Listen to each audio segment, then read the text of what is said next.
It's 1781. The states are all fighting. No one has the power to get anything done.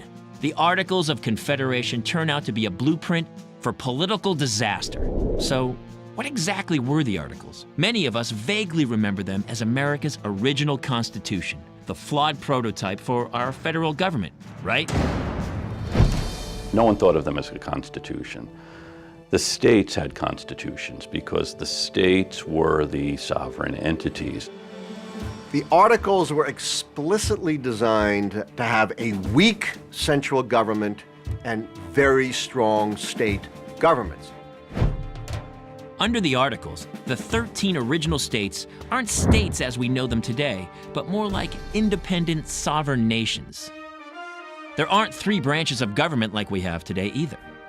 What little power there is wielded by the one and only branch, the Congress. The revolutionaries wanted to keep the Congress very limited in power for fear that it could become another British Parliament, and whatever power the states would give to it, it might turn that power against them. So they made sure that the real power of government remained on the state level.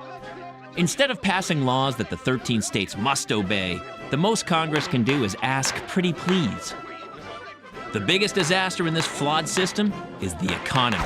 13 different paper currencies flood the country, fueling runaway inflation. Unregulated tariffs push prices sky high. And the central government is always broke, since it has no power to levy taxes. And so at every level, from Congress to the states, to the towns, to the individuals, people are strapped. And this is one of the reasons why that a new way of thinking about the form of government, the authority of government, and the way in which revenue should be raised becomes central to the questioning and the revisioning of the Articles of Confederation.